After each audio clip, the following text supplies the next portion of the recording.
Michigan sports. Red Wings, Lions, Tigers, Pistons, Michigan, Michigan State, and the list goes on. And you love beer. Love beer. Who doesn't? What if we mixed the two together?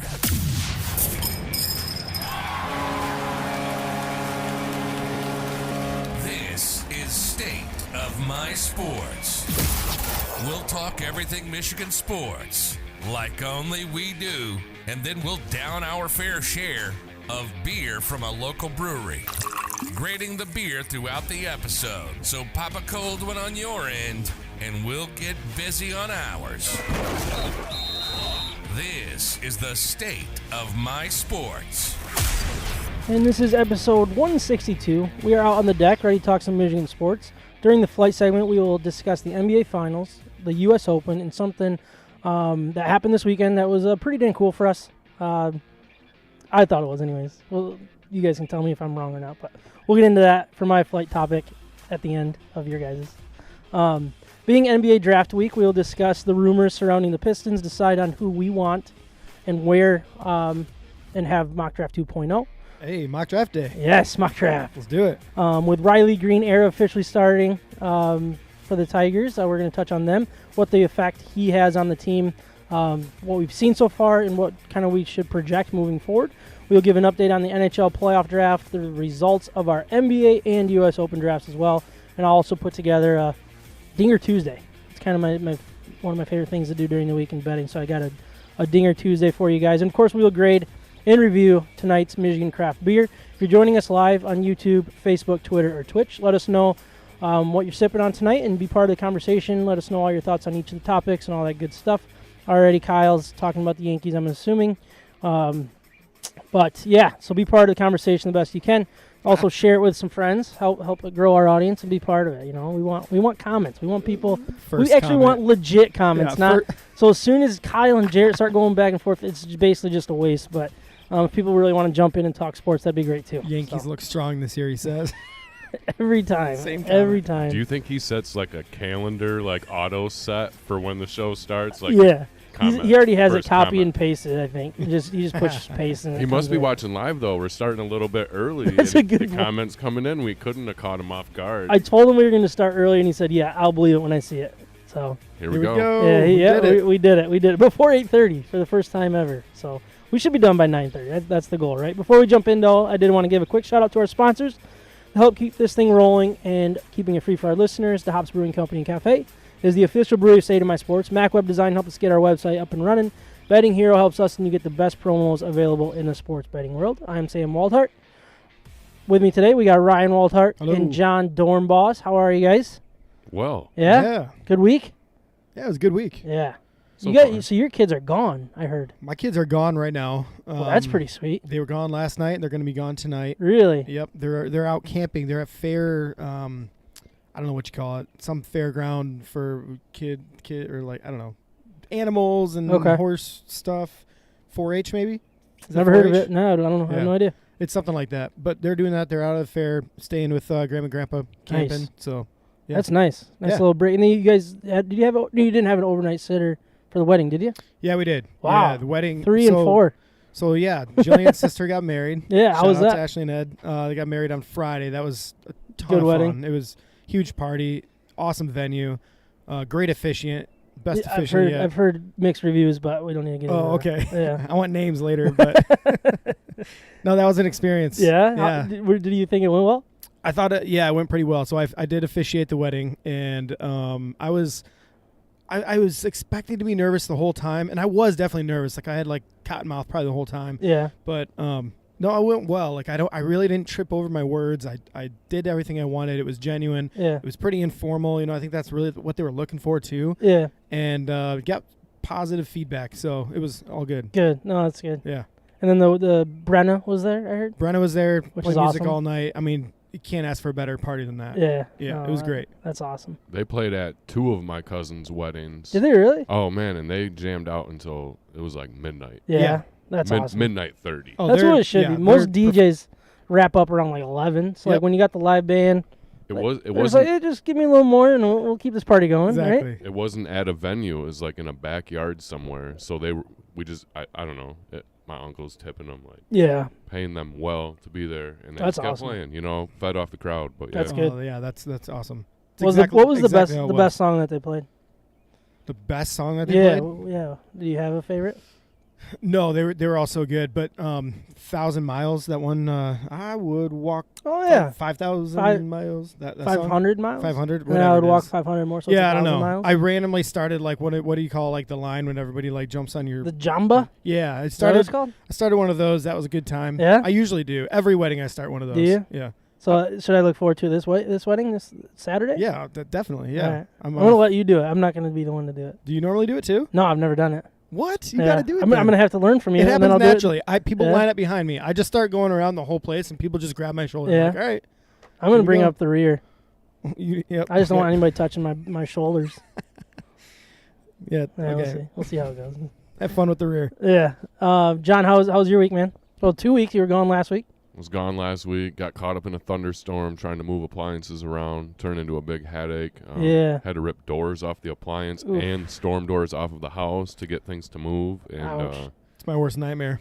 yeah, and like literally like watch the storm roll in as it's all going down. And so yeah, had to bail last second. Wish I could have been here. Yeah, but no big deal. just Wait, didn't did get it back in actually time. storm on you or no? It didn't storm, but it rained pretty good. Yeah. And Okay. the sky was awfully dark, and that was that was like the first batch that came through probably around 4:30 in Okay. the afternoon, a little east of town here. But yeah, then it obviously rained a bunch that night, and yeah, That's luckily, not fun. yeah, I don't know. I think refrigerators are made to get wet, right? They keep things cold and Yeah. frozen, and That's there's true. water lines. Keep telling yourself that. Exactly. They're I mean, it was a pretty nice refrigerator. I'm ripping the doors off while it's Oh, raining. no. It's like Oh, all the no. controls and like the wire disconnectors, down below, and like Yeah.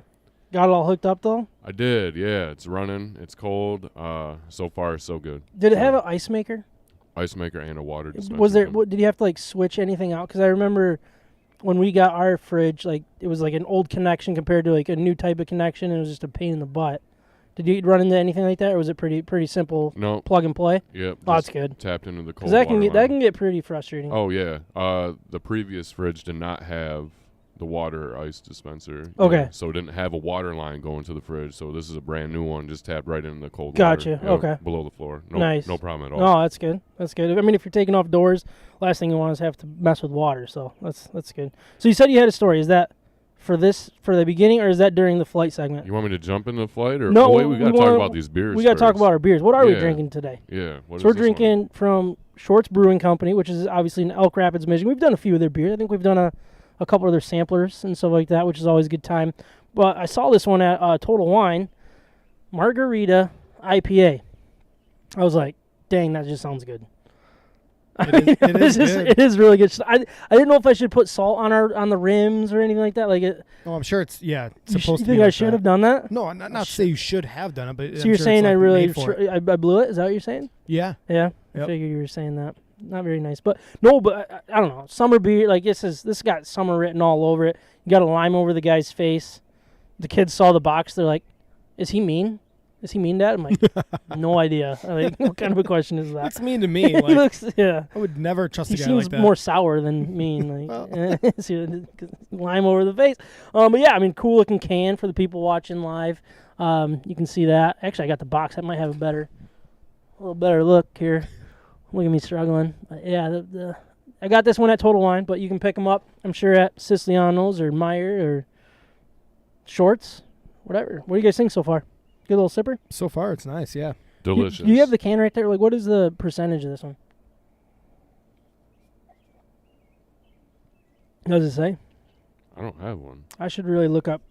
Usually Probably- I dig probably on more the into box. these beers, Is it on the box? and I completely forgot to today. Says there's 6. All right, so 12-ounce anyways, cans. so this is the brewing company, or Schwartz Brewing Company Margarita IPA. It's an India Pale Ale with lime, agave, and pink Himalayan sea salt. I was gonna say it was pink Himalayan. I knew it just wasn't regular salt. Himalayan. I've heard of both ways. Oh. But yeah, their pub is in Bel Air, Michigan, and their brewing facility is in Elk Rapids, Michigan. Yeah, So, nice.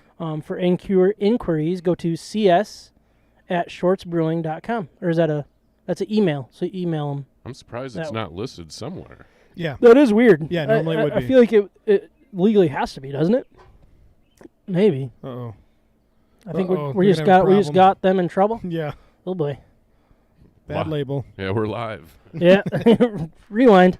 No, but yeah, good stuff. We'll give it a grade at the end of the episode. But before we jump into our DeHop's Beer Flight segment, I want to remind everyone that DeHop's Brewing Company and Cafe is serving incredible food and pouring some of the best craft beer in West Michigan. Chef Dan's revamped food menu and head brewers Ben's rotating taps, wine and ciders make DeHop's perfect for whatever you have going on. From dinner with the family, late night drinks with friends, softball night, and everything in between. The Ben and Dan duo is putting a ton of their time and energy at making DeHop's a staple in the West Michigan restaurant community that we highly recommend to our friends and listeners. They have Taco Tuesday, Stein Night Wednesday, Thursday, any burger and beer for $15, and you might run into us there celebrating a nice victory on the ball field. Thursday, right? On Thursdays, yeah. Here we go. They have some incredible. I already read that part. I already read that part too. DeHop's is the official brewery of State of My Sports in 2022, and if you mention State of My Sports, you'll get a nice little discount off your first beer. Hey, first page. So moving on to our flight segment. So the biggest thing that happened was the U.S. Open. It's all done. I was really hoping for a little more, drama with the LIV guys and the PGA guys. It sounded like there was a lot of talk before, not much after, not much during.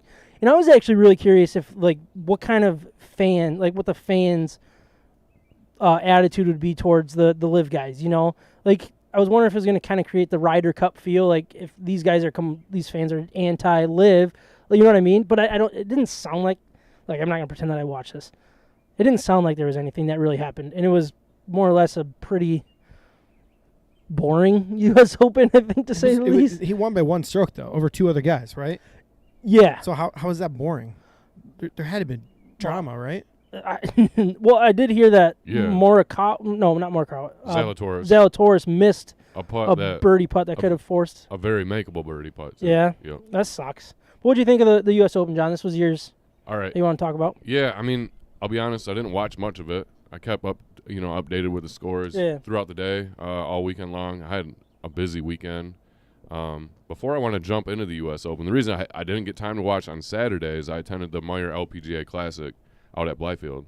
Nice. Really? How was that? I've never been to it. Awesome. Highly recommend. Yeah? Go with friends.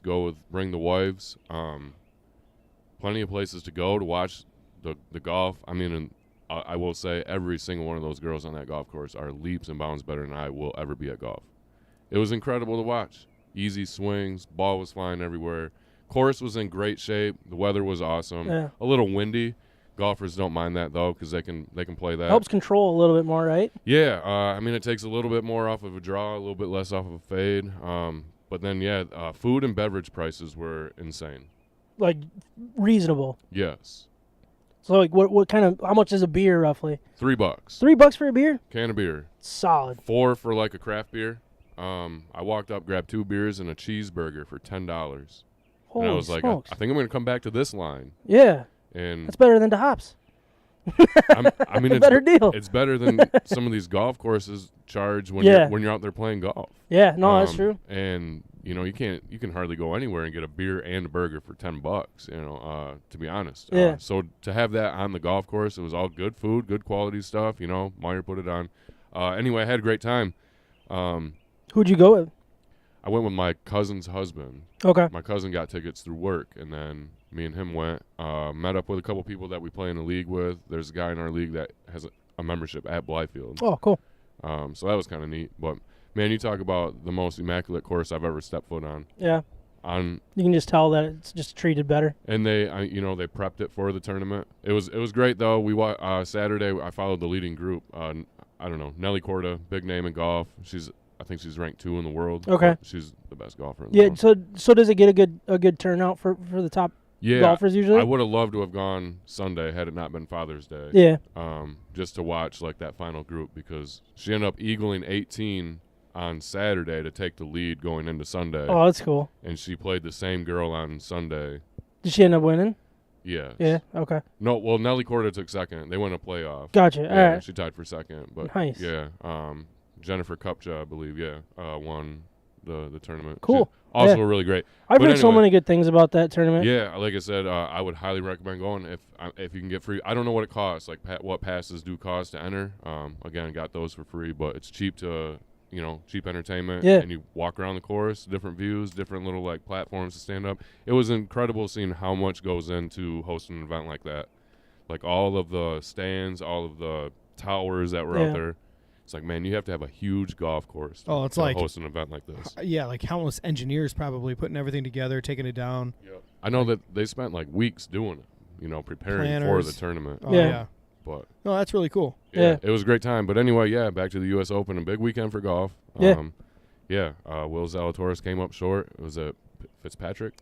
Yeah. Matthew, I think? I don't know. something like that. Matt Fitzpatrick or something. Maybe. That sounds right. Anyway, I believe he won the amateur at that same course back in 2013. So full circle, he wins the U.S. Open. Sounded like he was kind of a long driver. Like he had added a whole bunch of distance recently. Yeah, and I don't know. He played a consistent 4 days of golf, and that's what you got to do to win a major like that. Yeah. Kind of cool seeing some of the names that were up there at the board. Yeah. Familiar faces. Again, you talked about the Live Golf guys. There were 15 of them that played in the Open, and 11 of them missed the cut. Wow, really? I didn't know that. So I don't know if my takeaway from it is the reason it's not quite yet competitive. And like the PGA paid out this week. Yeah. I think it was the highest paying major in PGA history, or winner, I believe. Like the total purse. Yeah. So they're trying to compete. Obviously, it's not billions of dollars like the Live Golf Saudi League funded league. But yeah, I just saw some of the names that missed the cut too, and some of the scores they shot, but. The ones that made the cut and finished the weekend: Patrick Reed 10 over, Bryson DeChambeau 13 over, Dustin Johnson shot a 4 over, so he was kind of close, within 10 strokes. But yeah, you talk about the guys that missed the cut: Sergio, Taylor Gooch was another one that was kind of outspoken when he joined. And Phil, Phil 11 over. I love that. Kevin Na missed the cut. Louis Oosthuizen, who won the opening event for the Live Golf Tour, missed the cut, shot 6 over. But yeah, just kind of funny, 11 out of 15. So makes you think, do they have like the really good, high quality players out there, or it'll be interesting to see. Yeah, But at the same time, they definitely don't have the depth, right? I mean, that's obvious. They just have a select few, and PGA's got all the rest. Yep. Yeah. And the field is so good, so it's not just like the best and then the field. The field is part of the best. It's just any given Sunday type of thing. Yeah, for sure. Was there anything else that really stood out for the thing? I mean, for me, it was John Rahm. I put some money on him, and I could have cashed out 3 times my bet at one point because I had to win, and I would get my money back if he finished in the top 10, and he dropped tied for 12th by a stroke, so he missed. So he cost me my money, and I'm not happy about it. And you could have cashed. I could have cashed out. I think there was one point on Saturday that I could have cashed out 3 times as much as I put in. Oh man. Yeah, not happy about it. Yeah, you shouldn't be. That was a bad bet. Yeah. Bad decision. Seemed like a good bet for a while, and then he just sucked on Sunday. I guess really bad. 2 takeaways I had. Wow. I had from the Open. One was Brooks Koepka. I don't know if you guys caught any wind of that one. He was asked some pre-tournament questions during interviews and asked about the Live Golf thing, and he literally snapped on reporters. Did he? He showed a side and he of didn't. himself. He didn't go, right? Or did he go? He's not. He did not. His go. brother has joined the Live Golf Tour. That's right. So, who used to be his caddy? Yep. All right. And is a decent golfer, but he's not a guy that's gonna win you big tournaments or anything of that level. But the name. Yep. So now there's that connection. Does that draw him to Live Golf? And so, he's getting pounded with these questions, and he's the one that's come out and said, I'm just playing for majors. I don't care about any other tournaments. Really? I just want to win majors. Then why wouldn't he join the Live Tour? Make money, and then... Oh, he would make buco bucks. He would get more than Phil, that's right? He would get Bryson DeChambeau, Dustin Johnson money for sure. He needs to get healthy. Especially with who else they're playing, or who else is getting paid. But I'm drawing a blank on the guy's last name. I know I should have prepared a little bit more, but he finished second to last, and on Sunday he shot, I think it was 10 over, and at one point he snapped a club over his knee, and then he was part of the Live that did that. I heard there was, I don't believe he's on the Live Tour. Okay. This was just a guy that got eaten up by the country club of Boston, Massachusetts, and That's so funny. later pulled the Happy Gilmore putter throw. Yes, love that. Yep, and so I saw those highlights on that. I don't know. You got to follow Zaire Golf on Instagram, and I couldn't help but chuckle. Somebody just had a round like I have, but I just don't get to that point. Don't break my clubs, that's for sure. Yeah, kind of cool to see professional. Throw sure, but break. Come on, grow up. If it breaks when you happen to throw it, but I mean, who knows? But. Well, yeah, you can't control that. No, it's good. Anything else on there, or is that all set? All set. I don't know. Just we'll get into US a Open. little, we'll get into a little bit more of that Yeah. and break down our draft here later on. Let's do it. Ryan, what do you want to talk about today? I think we have to touch on the NBA Finals, right? If you say so. I mean, this is your segment. We have a new NBA champion, new/old kind of. Yeah. So what is it? Their fourth one? Golden State, fourth championship in the last 6 years, I believe. Is that right, or maybe it's 8 years? I think it's 6 years. Yeah, might be 7. I feel like it's 8 years actually, because the stat they're using is like the Bulls won 6 and 8 years. And the only other team to win 4 within an 8-year stretch is the Golden State Warriors. Okay. Besides those Bulls, so this is really, really like uncharted territory. Besides it's just special, I guess, what you're seeing. And then now you're hearing all the conversations about Steph Curry in the group of the greatest of all time, like top 10. You kind of have to at this point. I think he's easily the best shooter of all time. Not only that, he wins, and he's been winning against amazing competition for a really long time. Kevin Durant goes there and everybody says like they're good because of Kevin Durant. Guess what? He leaves. They go through crazy injuries and just ridiculous turmoil within the organization. And then you get everybody back healthy and they win another championship just crazy. like that. So I think you got to give Steph a ton of credit for this because he has been the constant. He is the reason why the Warriors can play the way they do. Yeah. Just chaos on offense. It's only chaos because everybody on offense is just running around everywhere. And as a defensive player, how do you help? You cannot help and then also stay on your guy. So the Warriors have just mastered the frantic running around, fast-paced offense. And when you have a shooter like Steph who can just shoot, I mean, some of those three-pointers, even in the last game 6, were just insane. Yeah. And people just don't make those kind of shots. Nobody even shoots like that. So the fact that he can get it off as fast as he does, the crazy pressure on him and 3 defenders on him, and he still does it. And then he's also the floor general, makes the right decision all the time. I mean, this Warriors team, Draymond Green keeps talking and bringing it up again. When healthy, nobody's beating them. Even you go back to finals, it's like, yeah, Steph goes down and like he's hobbling all over, and then Draymond gets, game 5 gets suspended and isn't out there, and then the Cavs win. Everybody says, yeah, look at the Cavs, they did something amazing. There's also 2 games that could have won after that though too, right? Not when Steph was actually healthy. Okay. And Clay went down and busted his knee, and it's like during a lot of those years, and even KD, got injured too. When healthy, they really haven't been beaten. Nobody's proven that they can beat this team in a 7-game series when they're at full strength. I really want to see, and I guess I don't know I think the Bucks are in one conference, right? So they're in the East, and then I really want to see those 2 teams go at it before this window's completely closed. I feel like the Bucks, like when fully healthy, could make a run at it because you do have the Greek Freak who can completely be a mismatch against the Warriors. Specifically. I 100% agree. That would be such a challenge for them. Yep. And they can shoot too. They can, yeah. So I don't know. That's the one that I think would have been really nice to see. But you can't underestimate what the Warriors did. And defensively, how would the Bucks match up against them?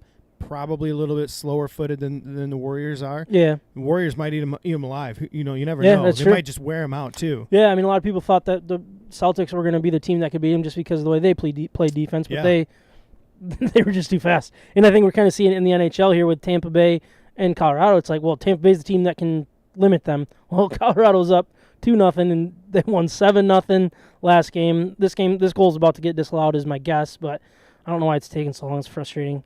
But no, I mean, it's hats off to him. I'm still not a fan of them. I don't like them, but they went out and won this thing. And I want to say they were probably middle of the pack in odds heading into the playoffs, so it was kind of unexpected to win that.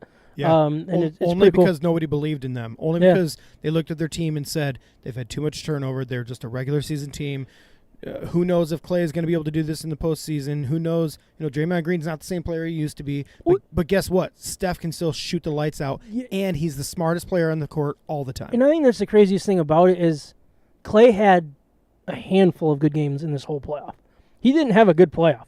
No, he really didn't. He just had a few good games, but Steph carried this team on his back. It was so impressive what he did. And Wiggins was impressive too. Well, and that's a testament. Emerged. That's a testament to this group. To the group that can bring on a superstar like KD and say, we'll submit to you kind of doing your thing.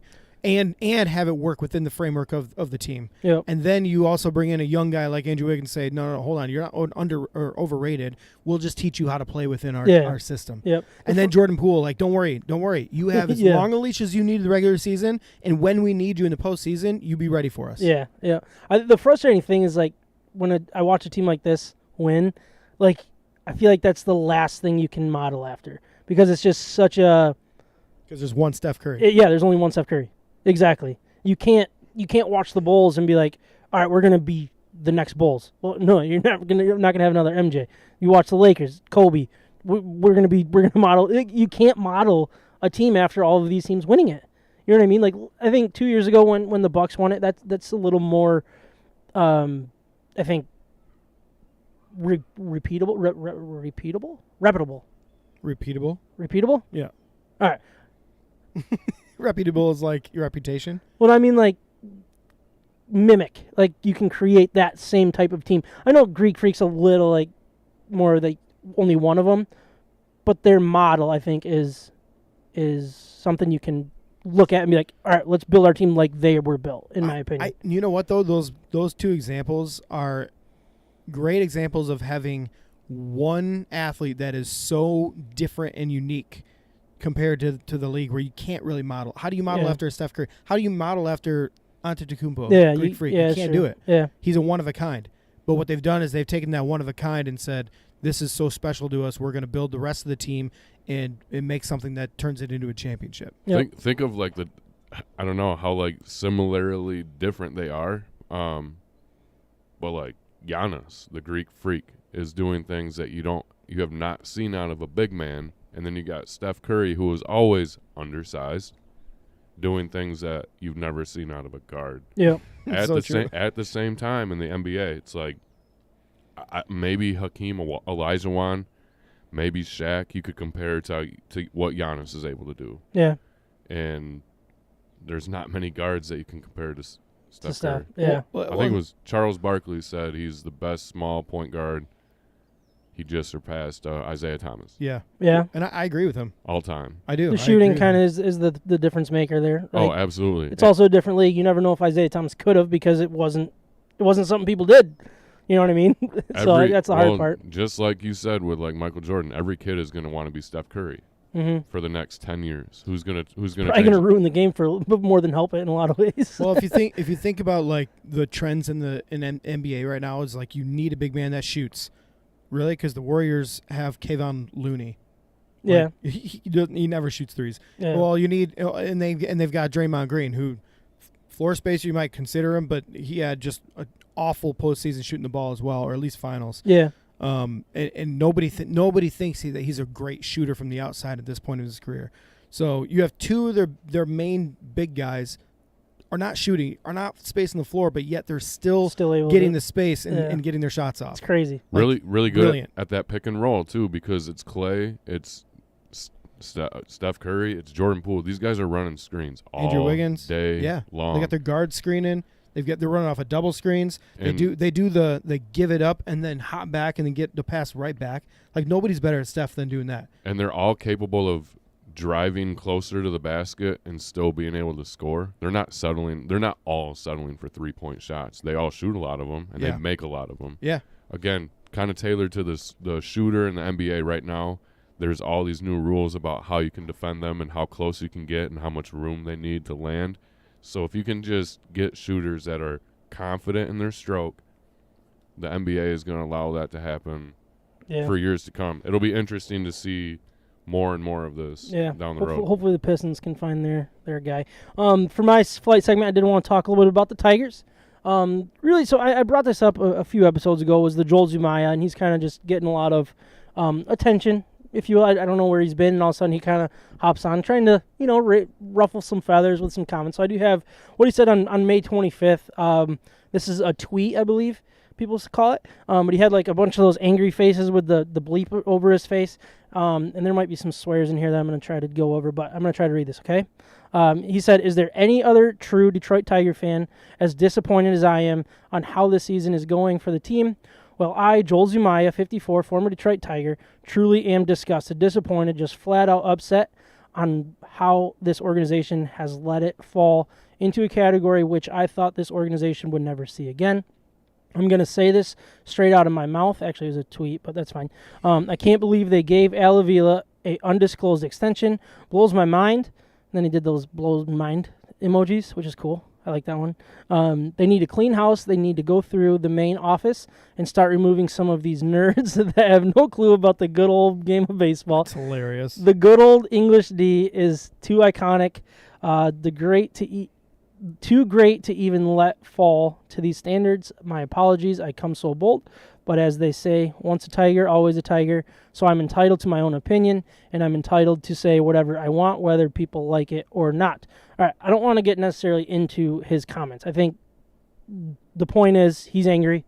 He's an angry Tigers fan. I think we're all kind of angry of what we've seen so far. Some to other levels. Don't want to get into the discussion of blowing this thing up and everybody lose their job and firing nerds and stuff like that.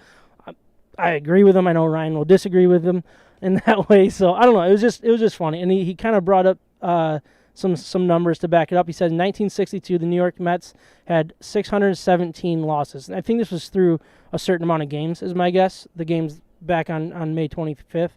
The Tigers in 2003. The Tigers scored 591 runs, and that was 120 losses that season as well. Or was this on pace? Sorry, this was on pace. There you go. And then in the 2022 Detroit Tigers were on pace to 439 losses, which is way below. 439 runs. Sorry, what did I say? Oh, my gosh. Losses. 439 runs. This is a comparison of offensive runs scored. Right? Yes. Yep. So the Mets, 617. In a 120 loss season. Yep, another 120 loss season. 2003 Tigers, 591, and this year's Tigers are on pace for 439. Yeah. So I mean, you do the math. We'll see if they hit even 120 losses or maybe more. Anyways, it's not pretty. So the thing that was cool that happened is Micah and we just randomly hopped on the Instagram Live. We had a good conversation with Jarrett and stuff, and then we got disconnected, and then he started a new one. Micah did. And me not understanding technology, so I was doing this under my personal account. And then when I went to rejoin Micah, I did it on the State of My Sports account. Didn't even realize it. I think I asked him, I was like, "Did I do this right?" He goes, "Yeah, just roll with it." Anyway, so we're just sitting talking, not even talking about the Tigers. And next thing you know, someone comes on the Instagram. I forget the Instagram name, but it was like JZoom 54 or something like that. Yeah. So go back a couple days. Or really about a week. These comments keep coming out with Joel Zumaya. Me being the way I am, I'm like, hey, this might be an opportunity to get a name on the podcast. So I messaged him on the Instagram. Hey, would love to have you on. Love what your feedback on the Tigers. If you ever want to come on, just let me know. He goes, hey, I don't do podcasts, but best of luck to you, blah, blah, blah. And then liked my message and replied, which is cool. I thought that was cool. That was enough for me. As this guy comments on the Instagram, it didn't even click to me what was going on. And basically, Mike and I were having a conversation, and as we're talking about this comment, he brought up like the Tigers, how that game ended. I think this was their last loss. I think they got blown out 7-0, I think, to Texas. But anyways, we're like having this conversation, and as I'm talking to Mike, I'm like, oh my gosh, I'm probably getting catfished by this guy. It's probably not Joel Zumaya. Blah, blah, blah. Mike is like, he thinks something's, fishy going on. But I do have it here, so we're going to see if our technology works here. But how do I transition? All right, I'm going to transition to this, and I'm going to hit play. Hopefully it works, and hopefully people can hear it. But just watch how this unfolds. That's why I asked him to be on the podcast, so we could actually know if it was him or not. For the people that don't believe who I am, Whoa. It's Joel Zumaya. I was shocked that it was actually. No way. Dude, that's pretty sweet. Here I am for the guy up top. Peekaboo. All right. Just wanted to come on here and show you who I really am, but Appreciate it. Man, we're big fans of yours. I remember when you were coming up, and I remember the Xfinity Internet was a sponsor for you guys. You did all those commercials and stuff. Comcast. 100. Oh man, those were the best. Comcast. Those were the best. Hey, the competition ain't that fast, baby. That's awesome, dude. Oh man! All right, guys. You guys have a blessed night. I got to get some dinner in me, man. All right, man. Hey, sooner or later, I'll get on your podcast. All right. Hey, that would be great. We'd love to have you on. I got to figure out all that stuff. We'll do it. Thanks, man. All right, guys. Have a good one. You too. Anyways, Oh, that's awesome. that was one of the craziest things. So yeah, I mean, we're just sitting having a conversation. Next thing you know, Joel Zumaya joined our live stream, which was pretty cool, to say the least. I was pretty pumped about it, and hopefully he comes on with us. That would be even cooler.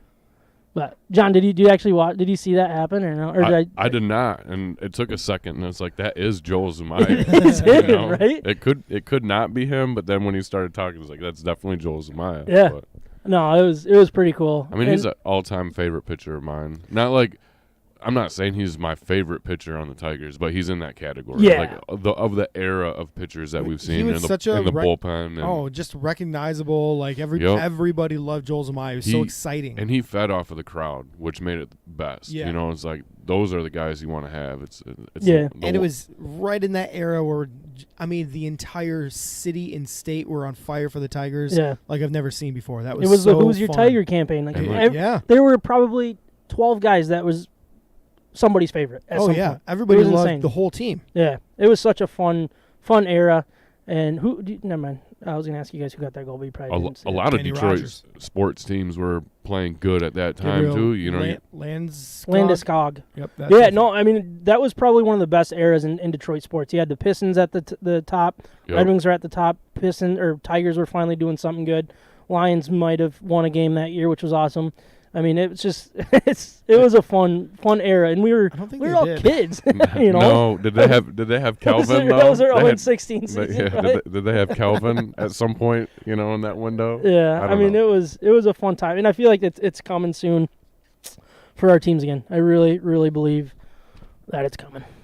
If it's craft beer in Michigan sports, we may not be the authority, but we love both like a fat kid loves cake. This is State of My Sports. I'd say one of the more interesting teams in Detroit are the Detroit Pistons. And what we have this week is the NBA draft. Yeah, it should be fun. Which is pretty exciting. I mean, yeah, it sucks falling to 5, blah, blah, blah. But you look at and you start listening and hearing what people are saying about these guys. There's some pretty good names on here. They should end up with a pretty solid player that should fit the way that they want them to, if that's fair to say. Most likely, they're going to have their pick of the guards. If they are looking for a guard, they're going to have their pick of all the guards in this draft.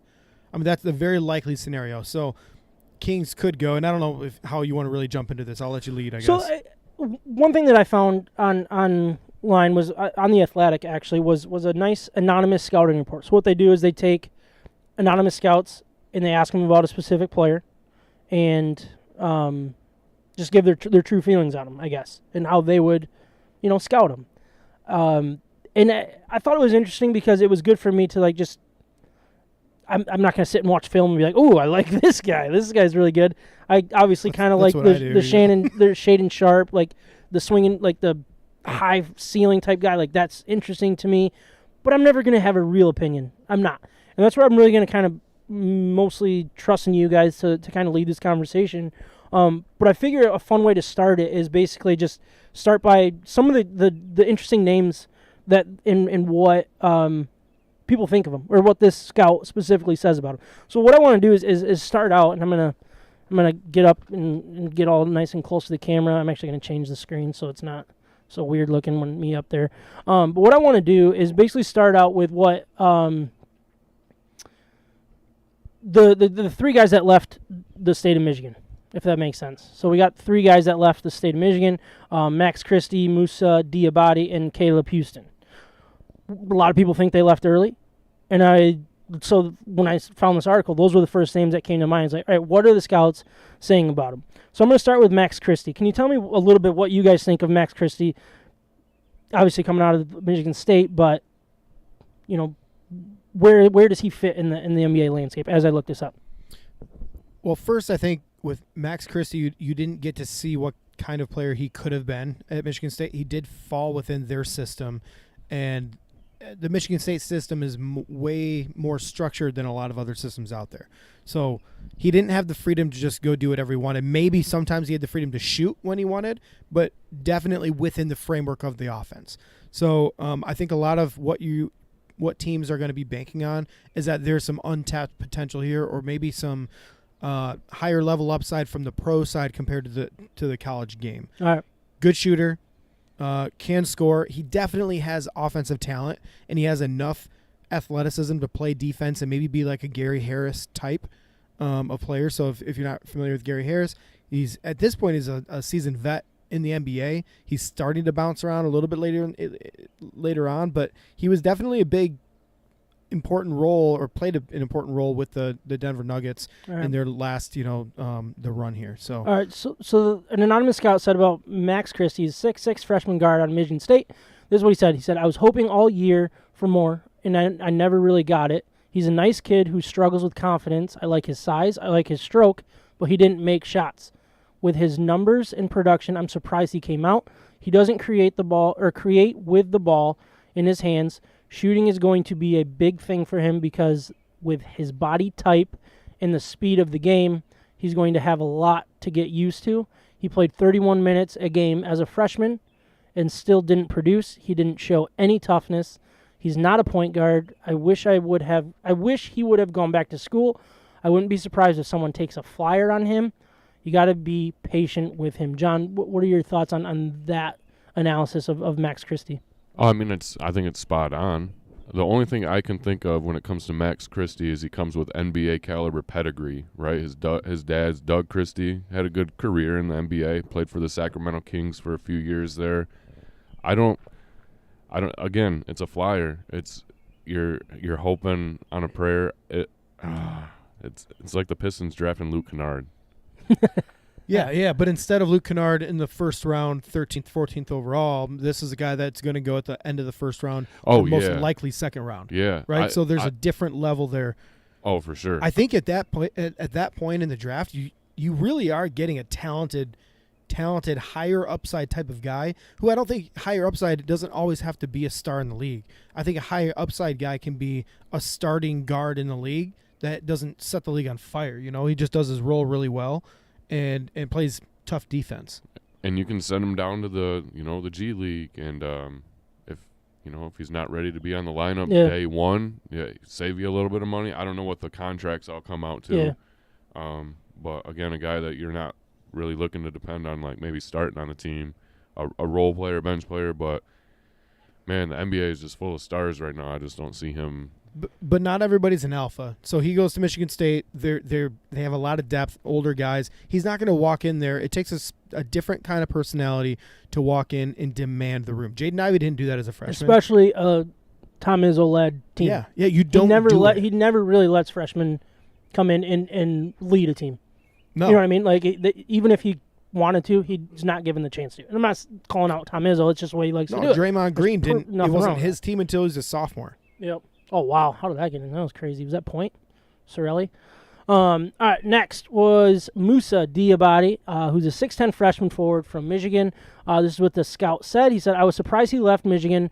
Really, really raw. He's another guy that doesn't really have anything that translates. He's good around the goal, but he's got a lot of work to do. He's really limited as an offensive player, but he's long and has defensive versatility. He makes some good reads, but I wouldn't say he has high basketball IQ. He's not going to rebound in traffic. I'd rather see him go back to school, but he's got big upside. What do you think of that analysis of Musa? I look at it as a guy like not Franz Wagner, his brother, Mo Wagner. He could have come back from one more year. You know, he needed a little more development. Same with Mitch McGarry. Again, he showed signs there late in the season in the tournament. Like he was a guy that they ran the ball through quite a bit. I wish him the best, but I'd rather him play back. Yeah, playing a Wolverines jersey next year. Sure. I just don't see the upside to him going back to school. I really don't see. You don't think it could be like a Jaden Ivey type thing? Where No. Okay. Because I don't think the basketball skill is there. He has so much upside because he's long, he's athletic, and he needs to find a niche. If he can make buckets, he's going to shoot over people, you know, and that's literally what the NBA is all about. That's like the KD. I'm not saying he's KD caliber, don't get me wrong, but that's the KD effect. Guys that can stroke from outside and have that size, length, athleticism. Just unguardable. Yeah, it's like the prototypical like frame, honestly. But he's not going to get that at Michigan. He's not going to get the opportunity to be that guy. Oh no, especially with Dickinson coming back. Because Dickinson is coming back, and they got guys that they want to get on the floor too. Yeah, and so I think these decisions come down to the G League and how much more utilized it is in recent years compared to the way it was in the past. Yeah. These guys are going to go to the G League most likely. They're going to get playing time. They're going to learn. They're going to develop. They're going to work with pro coaches now, and the teams that have drafted them are going to watch them and see how they develop. And if they want to shoot, effort into him. And in the G League, he can go down there and shoot as much as he wants. Yeah. Nobody's going to be mad about him shooting too much. Yep. That's what they do in the G League. They shoot way too much. Yeah. So I think it's I get what these scouts are saying. Actually, 100% agree with both of them, the ones that we've gone through. Yeah. But I also don't fault the kids from going out. All right, so what I'm going to do is I'm going to read this last one with Caleb Houston. Well, you guys kind of think of maybe some players that you'd be interested to see what scouts are saying about them that could land more for the Pistons. Just let me know, and then we'll search those. But real quick, for Caleb Houston, who's a 6'8 freshman forward out of Michigan, this scout said, should have gone back to school. He didn't have a good year. He was overwhelmed at times out there. He doesn't have one thing that really jumps out to you. He just doesn't have the foot speed yet, and he's got a slow shot. He's not a great athlete, a little heavy-legged. I love his stroke. It looks good, or it looks great. It just never goes in. I watched him 3 times this year. This year, and he never played well. He's missing the toughness piece. He's a basketball IQ and high character guy. I wonder about his competitiveness. He has very scary lack of confidence in his shooting. Real quick, about what do you guys think of that? It seems a little harsh. It's about the worst, harshest way. It's just like, what did I say about this guy? I'm going to copy and paste it. Yeah, I think Caleb Houston is one of those that would actually benefit going back to school. And I don't think the other 2 guys, Diabate and Christie, I don't think they suffered from as much of lack of confidence as Caleb Houston. And that is, I think, the biggest thing with college that you can grow in and learn how to be an alpha on your team and grow in your confidence. And the other guys weren't lacking in that. It was more skill that they're trying to develop. I think Caleb Houston really did have an opportunity to go back to Michigan and be the guy and learn how to run an offense through him and to carry his teammates and to have that pressure on his shoulders. And that would have been a growing up experience for him that I think would have been really, really valuable. All right. So is there any particular players that you guys are interested to know what the scouts are saying or this particular scout is saying about them? Like outside of those guys from just Michigan? What's the question? The rest of the draft? Just a particular player that you're interested in hearing about. That could land for the Pistons or be a top 3 pick. I've got all my opinions already. I don't. Well, I want to know. All right, let's go through a couple of these. You mean who could be like potential or like worthy of a pick at 5? I mean, because there's a lot of names in that hat. If you wanted to know about Jabari Smith, who's going number 1, I would read that. Just tell me a player's name that is very interesting to you that you want to know what these anonymous scouts are saying. Give me Keegan Murray. Keegan Murray. Because I've heard mixed reviews. All right, Keegan. Let's settle the score. I was so confused about the question. I wasn't trying to make it hard on you or anything. I just didn't know what to do. I know you don't try to, but you do. All right, Keegan Murray, 6'8 sophomore forward out of Iowa. This is what the anonymous scout said. Boy, I love that kid. He's ready to play now. He can go inside and out. He's a better athlete than people think, and he can really stroke it. He scores like a pro. Big-time shooter, efficient basketball player. He's got to get stronger because he's probably better served as the 4. but he had one of the more flawless seasons of anyone. He's sneaky athletic. He's almost 22, so that will be an issue for some organizations. He's a smart defender. His ball handling has to tighten up. He's like a Tobias Harris or TJ Warren. Does that settle the score for you? That this anonymous scout put in for us? Yeah, it makes me feel better about him. The Tobias Harris reference is, I don't know, that's above average, right? He's an above average player in the NBA. Yeah, I don't think that's a bad comparison. I don't think that's his upside though. I think he's got more upside than Tobias Harris, and I really like Tobias Harris. I think he's actually still undervalued in NBA right now. I think what he nailed is that he's sneaky athletic. Keegan Murray, people want to dog him like he's not this great athlete, which means he doesn't have high upside. Aren't we past that at this point? Like Luka Doncic is not a star athlete, but he's a star basketball player. Like if the guy's a good basketball player and can hoop, like can't we just get past that and say that he's a great basketball player? Yeah, I mean, I'm not going to say that he's in the same caliber as the guy Zion Williamson, but at the other end of that spectrum, right? Like too athletic for his own good in a way. Like, yeah. Injury prone. Well, So, and I think what you get out of a guy like Keegan Murray is he was the best scorer volume-wise in the NCAA last year. And not only that, but he was also the most efficient scorer in the NCAA. super efficient, yeah. If he's at 5, do you want him? I would if the Pistons took him at 5, I would be ecstatic. I Find would a way be to really love yeah. Now, I don't know who I actually want more. There's some other guys on the list here. We'll get into mock draft stuff, but If they pick him at 5, they better have the number 7 from Portland to follow that up. yeah.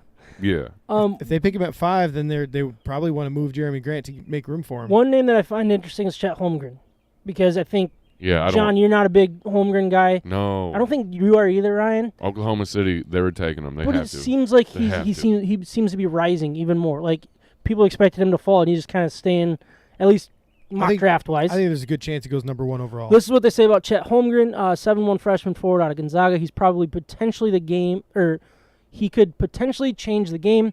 The concern is the body, obviously, but he's got toughness to him. You can elbow him, and he's coming back at you. He does literally everything. He can shoot, can pass, handles well for his size. He'll get a lot of clean looks from 3 because he'll be guarded by 4s and 5s. He'll shoot in the pick and pop, whatever that means, and get a lot of trial 3s. There haven't been a lot of guys that look like him physically, so you worry about his durability, tiny hips, tiny shoulders, so I don't know how much his body will fill out. Guys never seem to get a clean hit on him. He shot 73% from 2 and 39% from 3. What he does offensively or defensively is unprecedented. He's an unbelievable weak side shot blocker. Do you guys like Chet Holmgren? I really like Chet Holmgren. He's a really good basketball player. He's got extremely high basketball IQ, which is probably the best part about his game. And everybody else might look at his 7'1" frame and some other things that he does, and he can handle the ball like a guard, and he can shoot, and he can do all this stuff. But his basketball IQ is elite, I think, coming at the age that he is right now. The complete unknown is that there's no precedent. They keep saying unprecedented like it's a good thing.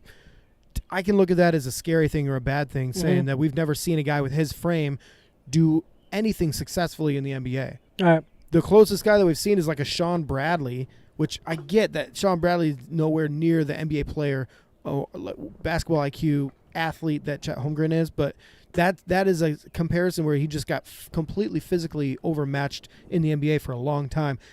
That could happen to Chet. So that's my worry about the whole thing. And he could be injury prone. Nobody knows his body type and if it can hold up. The closest guy body type to him is probably Kevin Durant. So he's held up pretty well over the years, but he's okay. But it's different though. It's not the same. Yep. No, that's fair, John. Yeah, Real quick. I just don't want him to slide to 5. He also won't. I think of all the guys, Paolo is the only guy that could fall to us out of the top 3. And I'd be all right with that. And that's an opportunity. I mean, absolutely. That would be actually a good discussion between Paolo and Keegan Murray in my mind. I'm pretty confident that Troy Weaver is going to do something draft night. And it sure might, feels like it. It might not even be Jeremy Grant. There's gonna be some fireworks. I hope. I really do, because this is a clutch opportunity. Not that this is a strong draft class by any means, but there's some really solid players at all positions that we need depth and maybe a starter to fill a void. Ryan, you brought up Paulo Banchero as a guy that could potentially fall. John, you mentioned that as well. This is what they said about him. He's a 6'10 freshman out of Duke. There's a lot to like there, but rebounding is a big concern, and so is his activity as a shot blocker. You don't need the knack for finding the ball, but you also didn't see it with Bam Adebayo when he was coming out. He's going to try to play out there, but he's more of a 4, not a 3 or a 5. He's not a freak athlete, but he's big and strong. I worry about getting seduced and slowing down, but he can handle and pass. With a body like that, he should be around the rim more. I'm not sure about his upside. I'm not sure if his upside is as high as the other guys at the top of the draft. He's a good player, but I don't think he's a franchise guy. His shooting is a little bit uncertain right at this point. So that is exactly what people are worried about with Paulo. I think he's dominated at every single level. He dominated in high school. He was the number 1 high school player for 4 years in his class. He is always been big. He's always been able to handle the ball. I think where he fits best is if you really want him to be the decision maker in your offense. So where he fits best is you give him the ball at the key or at the top of the key, and then from there he makes all the decisions. He either kicks it out to one wing or the other, or he does a little one-on-one action and pulls up and shoots. All right. And personally, I don't know if that fits super well with where the Pistons are right now. It's more of a fit than not necessarily like a. You don't think he's not going to be good. It just might not be the right fit for what the Pistons I look are at doing. Killian Hayes, and I think he's a good defensive player, but he's not an elite athlete. I look at Cade Cunningham, and he's a great defensive player, offensive player, but he's not an elite athlete. I look at across the board. If we had another guy like that, Paulo, who's a good athlete but not an elite athlete, we might be outmanned against some teams that have great athletes. Who do you think is the best athlete in this draft? Jaden Ivey is far and away the best athlete in this draft. And I think you could have said the same thing about him in last year's draft. Even with a guy like Jalen Greene. So I just pulled up his Jaden Ivey, 6'4" sophomore guard, Purdue. Best athlete in the draft. He has an explosive like Russell Westbrook or John Wall. He's going to be able to get downhill at will. He was able to bail himself out at the college level, although I'm not sure that works up here. It does. You think so? Oh, yeah. It actually probably works better. It does. It works better. He puts so much pressure on the defense with his speed. He's not a great shooter, but he's improved. People want to know if he can be a full-time point guard because he played a lot off the ball. The one concern would be lack of ball skills. He's not a point guard, but man, he's so athletic. Those guys succeed. He'll be a better NBA player than a college player. Seems a little backwards there. It doesn't seem to work out in the game, but then he says that he's going to be a better NBA player than college player. If he's at 5, is that the pick? It seems to be the right fit. It seems to be what we need. It seems to be the replacement for Jeremy Grant. That would make me the most excited. It's if we an were to get upgrade Jaden from Ivey. Jeremy Grant. Potentially. Well, if it develops. Different position. Oh, is it? Okay. But yeah. Jeremy Grant's our best athlete, right? Probably Cade Cunningham overall, or Marvin Bagley even. Okay. Or maybe Jeremy Grant. Yeah, I don't know. There's a lot of names in that hat. Honestly, you could probably throw Isaiah Stewart in there in a way, just because he hustles. He's got that explosiveness as a big guy, but he would stick out in Detroit, and I don't know. I've kind of read some reports too where it sounds like he wouldn't mind staying in the Midwest. I heard he wants to stay in Detroit. So I heard maybe a little bit smaller market, but room for growth. Who is it that picks in front of us? The Sacramento Kings are picking up 4. And they're very interested in him. But he's actually come out and said he doesn't want to play in Sacramento. He doesn't want any part of them. Which, who does? First of all. But look, he seems like the guy that somebody will trade up to get in this draft. Nobody's going to trade up to 1 because they're not going to move down, right? 1 and 2 seem to be a lock and flip-flop Jabari Smith and Chet Holmgren, right? I guess it depends on how it goes, but the Thunder that's are the what we're wild hearing, card. right? In my mind, the Thunder are the wild card. They could go get Jaden Ivey and shock everybody. That could be the draft night upset, I guess, like a wild card that would throw off the whole draft. And then from there, it's like people are probably going to be throwing their trade offers in to try to get somebody. Yeah. And then Chet Holmgren would fall to 5. Detroit would draft him, and it'd be another Darko. Like John's already got it ready to go. No, I've heard some reports that Detroit wants to trade up to 4. But then I've also heard the Jeremy Grant for hopefully number 7. But I've heard that they're not willing to give up. Don't use Jeremy Grant picks. to move up one spot. Hold on, though. This is a cat and mouse game. So right now the Kings have leverage because they're saying they want Jeremy Grant. So there's all this interest. I'm sorry. The Kings don't want Jeremy Grant. Portland. The Kings want Jaden Ivey. So Okay. the Kings are saying like they're going to draft Jaden Ivey, but Jaden Ivey's come out and said he doesn't really want to play for him, and he'd love to play for Detroit. He's even said he'd love to play for the Pacers. Okay. So he wants his options open outside of the Kings. However, the Pistons have been coming out saying how much they love Keegan Murray. Okay. So they're basically playing the other side of that, saying, "Go ahead, take him. We don't care. Like, go get a cancer on your team that doesn't want to play for you guys. Yeah, good luck. We are in love with this other guy, and that rumors are that's who the Kings really want. So what they're trying to do is get the Pistons to trade up or a different team to trade up, and then realize that they can get Keegan Murray at number 6 or 7 down the road, or even 5 with the Pistons. Yeah. But the Pistons are basically calling their bluff and saying, "Hold on, no." If you let Keegan Murray fall to us at 5, we're taking him. No matter what, you won't get your guy later on. Yeah. And the weird thing is that I think people forget about is like nobody's going to trade up to 4 on draft day. But what they'll do is they'll trade up after Sacramento makes their selection. Because that happens so much in the NBA. It's like, yeah, he was drafted by Team A, but he's actually going to go put on the head of Team B. Like all that kind of stuff happens, and it's really weird. Luka and Trae Young, right? Yeah. 2 Yeah. and 3. So like, I don't know. It's just crazy, but yeah. Yeah. So the potential's there. It'll be very, very interesting. Well, they do that so they make sure they get their guy. Absolutely. Who could be a player that might be worth trading back up into the first round to get? Trading back up, So trading for an additional first round pick. Yeah, so I don't necessarily want to say get number 7 for Jeremy Grant. I guess I'm more thinking if somebody's in the 20s that's falling mid 20, to late round. Is there somebody that's interesting to you, a specific name or player that you think is a good fit or taking a flyer on? Is there like a list of players? I didn't. Sorry, I didn't add that. But I do have some here if you want me to. Can I just throw like a random? This is a higher end guy, but watch out for Dyson Daniels. Dyson Daniels out of the G League.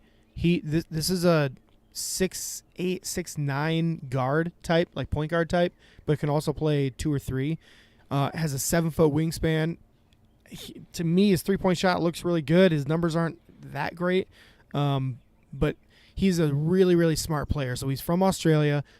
He is pass first guy. He's another one of these Cade Cunningham high IQ, pass the ball first, but can score kind of at will and do different things.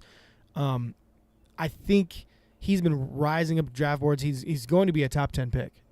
Yeah, yeah, and I think he they just showed Ben an ad of the players, and there was 4 guys, and then Dyson Daniels was the 5th guy that they showed. So like, yeah, it sounds like he might be the one skyrocketing. Yeah, I think actually. Oh man, I wish I could hear that. Terry Eason as well. I think forward out of LSU, 6'8". He's got one of those NBA bodies that people really like. Okay. And he didn't have a team around him to do too much at the college level, but people see the tools that he has.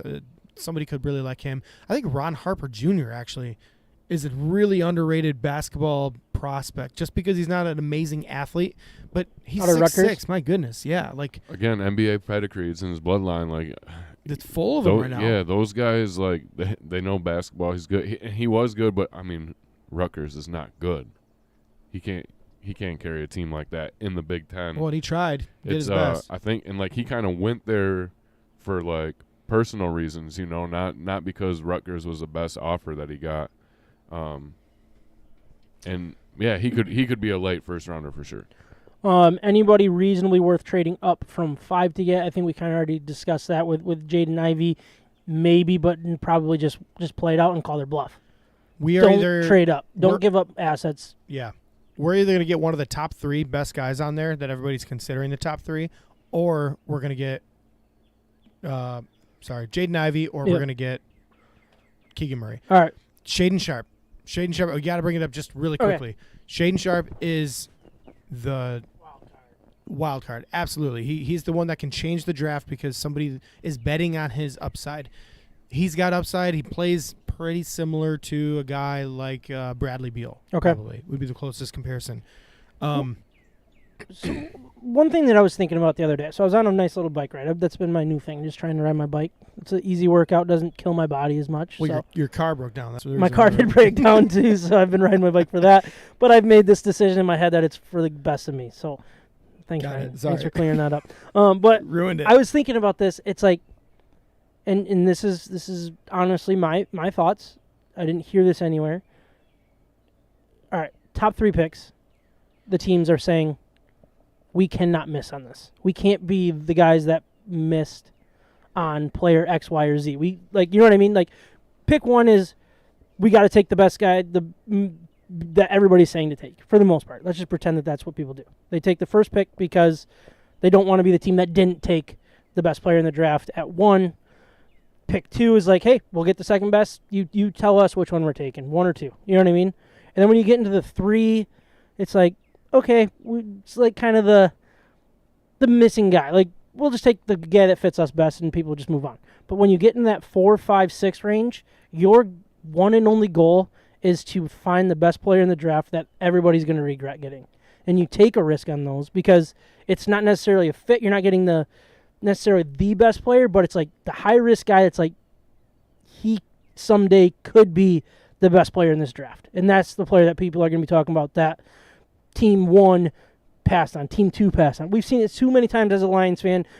The next guy becomes the NFL, defensive player of the year. The next guy is the rookie of the year. Like, we see that too often, and I want the Pistons to find that guy.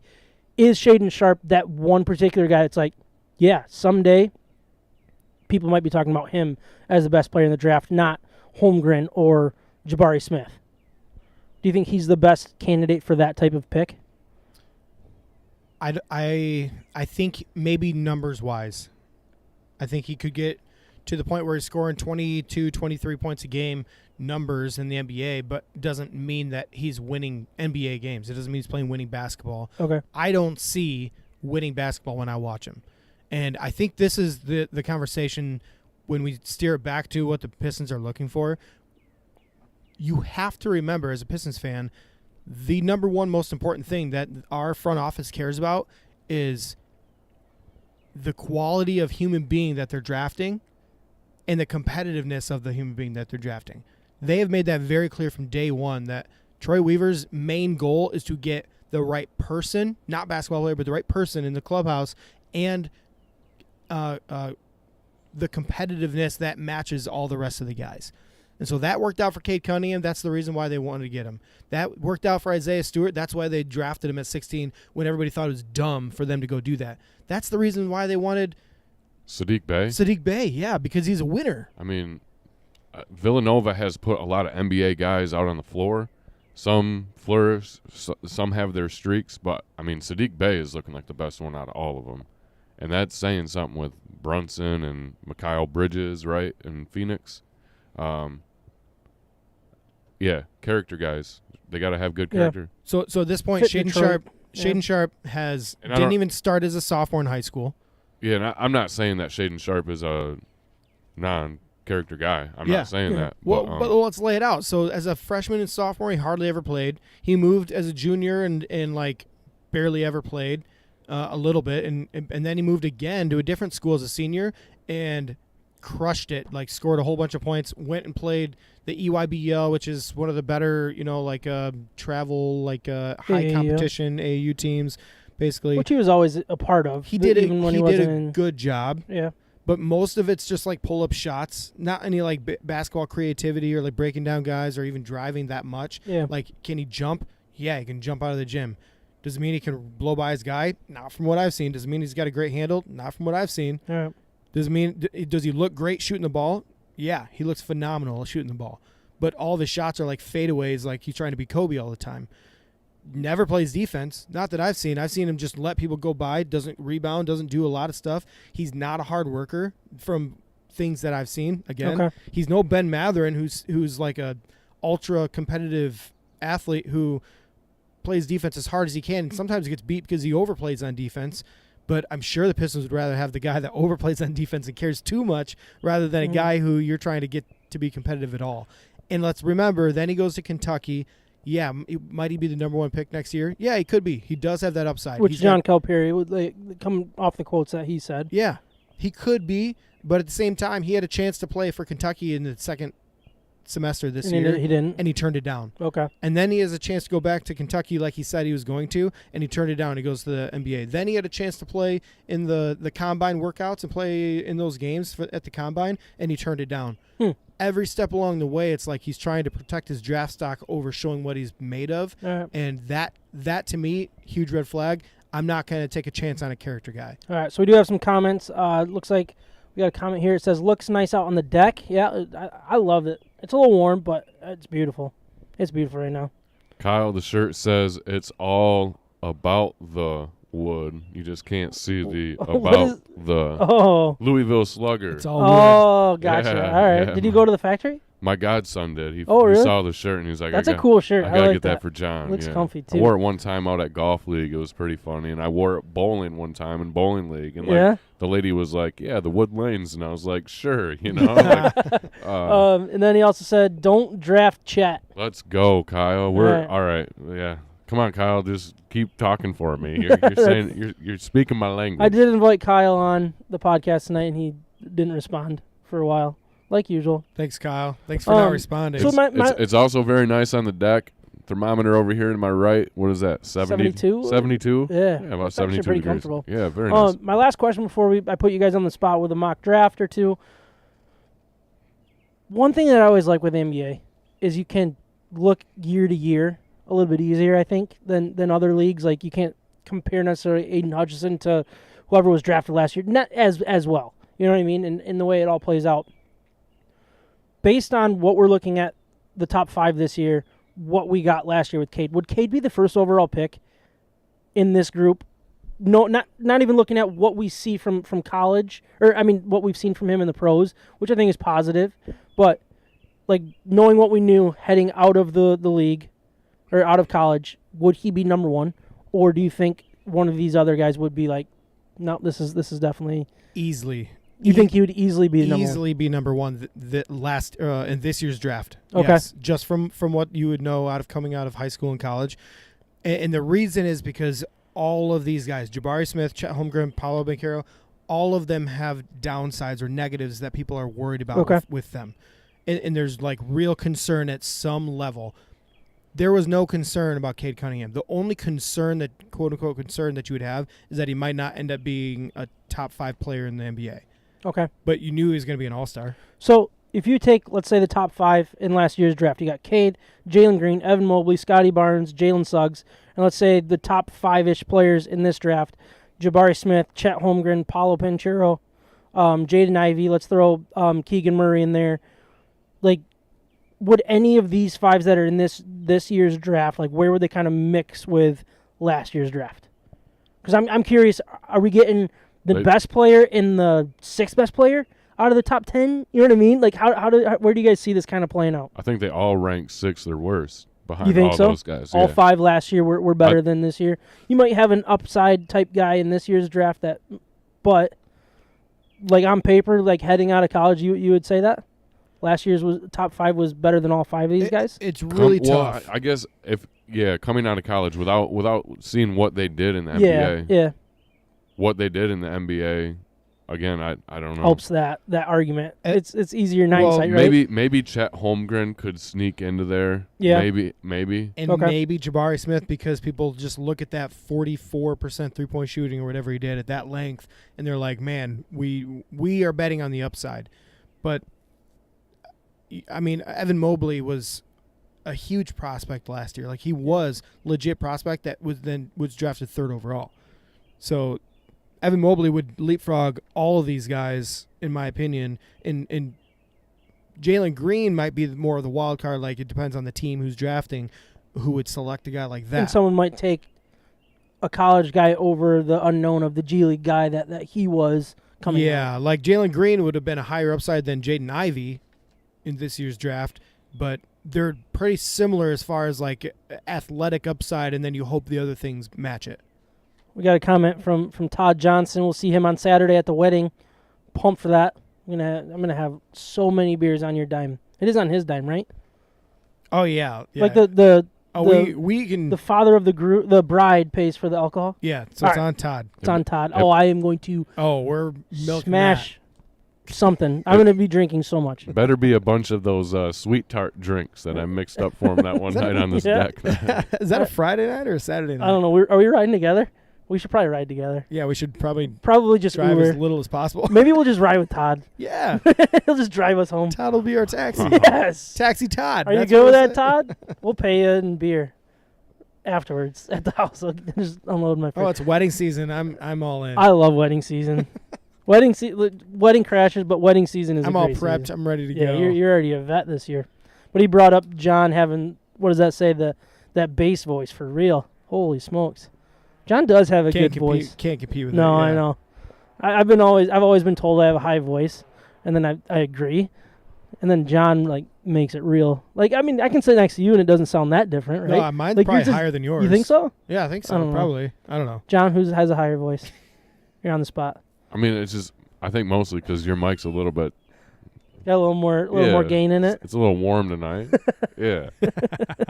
Anyways, It's unanimous. Who's got the bass? I think I have the best radio voice personally, but that's just me. All right, huge. Hey, I was a threat to Huge. One day he was like, Not like he you was getting like, on the mic. "Yep, you run the broadcast, bud." Get off I the will mic. never open your mic again. All right, so what I'm going to do, you know what, are you guys okay with not doing like a full-on mock draft and the goofiness? Basically, I found 2 mock drafts, and it seems like it's being pretty consistent here with Jabari Smith 1, Chet Holmgren 2, Banchero 3. You're getting a little different between Jaden Ivey and Keegan Murray at 4. So that's basically all of the mock drafts that I'm finding is that, and it's hard to predict trades and stuff like that. So it's way different than NFL. It feels like the draft starts at 4. It feels like it. I agree with that. Now, if Jaden Ivey is gone, is it Keegan Murray? If Keegan Murray is gone, is it Jaden Ivey? Is it flat out that's the way it is? Like, where are you guys at with that? Or is there somebody else that you would pick? I guess in my mind, I think I lean on that side of the fence of safety. It's a safe pick between those two. I really do think both of those guys could find a role on our roster and flourish, but that's without studying these players like Troy Weaver and upper management and scouts have. And their personalities, right? And I'm the person. Yeah, and I'm confident in what direction they go. So I guess if you're going off of the mock drafts, I'm cool with either of those guys at 5. Yeah. And I can have the same answer. I will choose because I feel like I've done enough and I've watched interviews of these guys to try to learn a little bit about their The personalities. personality side of it. I like those two. I like Keegan Murray and I like Jaden Ivey. Between the two, I think Jaden Ivey makes me a little bit more excited just because of the thought of having a guard with that kind of athletic upside paired with Cade Cunningham to make those kind of decisions. And I think I'm almost thinking Jaden Ivey opens up the floor for Cade Cunningham. Everybody wants to look at it the other way, where Cade Cunningham is the one distributing, but Cade Cunningham likes working off the ball. Okay. So if you have that dynamic too, where now your one guy is always a threat to go dunk on somebody's head, and then Cade's just hanging out in the corner, like that makes our offense good too. So that's super exciting. I think Keegan Murray would be a phenomenal pick. I think he would fit in so well and play multiple roles. He would contribute to that positionless basketball and switching defenses that are working these days that the Pistons like to do.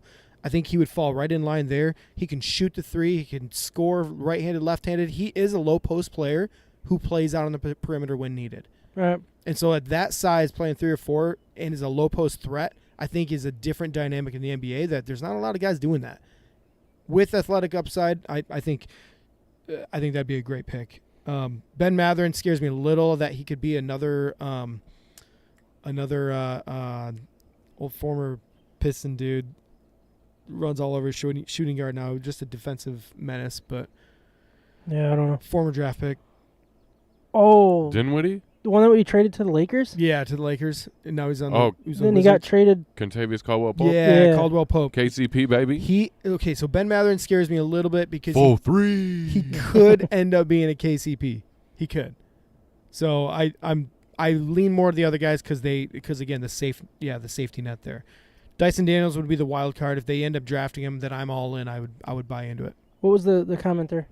Keegan Murray's father was a serious player, better than Jeter. Wait, did he coach? I know Todd coached Derek Jeter's basketball team. Did he coach? Keegan Murray's dad was another pro basketball player. Yeah. Did he coach? Todd, did you coach Keegan Murray's dad? Can we get him on the podcast if Detroit selects him? We're waiting. No, oh no, but that was a question. Interesting. we're gonna sit here and wait. No, but I mean, I get it. I just don't understand the basketball enough. I'm gonna trust you guys. I'm gonna trust what people are saying, and I can sit back and just wait for it to happen, and then try to give my opinion. I'll look into the film. Yeah, I'm not gonna spend my time watching film on a bunch of guys that I don't really need to care about this time next week. If that makes sense. I'm pumped. When is the draft? Thursday. Cool. Thursday. So really, we should go play softball to DeHop's, and then play softball. Go to DeHop's. Watch the draft, and then go to shots. Because DeHop's usually, but I also have a key for DeHop's, so we could lock up. Whoa! Here we go. No big deal. You don't just pull that. Can't say that live. I'm gonna get robbed for the key. From the Red Wings to Michigan State, we're talking about it. This is State of My Sports. Well, we thought we'd get done before 9:30, but we still have a full Tiger segment to go. We can make this really quick. Yeah. Since this time last week, the Tigers lost 3 straight to the White Sox, being outscored 27-6. Lost the first 2 to Texas, 3-1 and 7-10. 10th time getting shut out this season before calling up MLB's number 2 overall prospect, and won the 2 remaining home games against the Rangers 14-7 and 7-3. It took the previous 11 games. Did I not hit the right button? Thanks, man. To score 23 runs prior to that. So put that into perspective. 2 games, 21 runs. The previous 11, 23 runs. They had 19 hits in the 14-run game and another 8 hits in the 7-run game, which are incredible numbers for this team. Grossman led the way with 5 hits, 5 RBI, and his first 2 home runs of the season. Riley Greene, game 1, went 2 for 3 with 2 walks. Game 2, 0 for 2, but with 2 more walks. How many at-bats does it take to be like, all right, this dude's the real deal? Or do you already know? Is it 50 at-bats?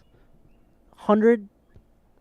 150? No, because we know he's the real deal. We do know he's the real deal, but when can I say the MLB pipeline was right that this guy's legit and he is going to be a stud? Am I allowed to say that yet? Yeah, we already know. I really believe that. But we thought that with Torkelson, and it has been a rough year. So, come on, Torkelson is the real deal. He's young. I'm he's getting just used saying, to the bigs. Are we going to go through the same type of thing with Riley Greene? Maybe. Where we can say, all right, he's just getting used to the bigs? Maybe. Yeah, okay. It might still happen. It's a short. What'd you think of his first 2 games? I loved it.